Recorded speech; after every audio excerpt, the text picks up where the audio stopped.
Here I have XIAOMI Poco X4 Pro, and today I'm going to show you how to take a burst shot or the series of photos on this device.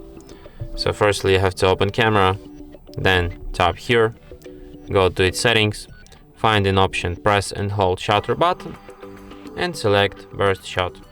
And now to take a burst shot you just have to hold down shutter button, and after that it will take a burst shot. So as you can see, I took like 20 shots right now, and that's how it is. And that's it.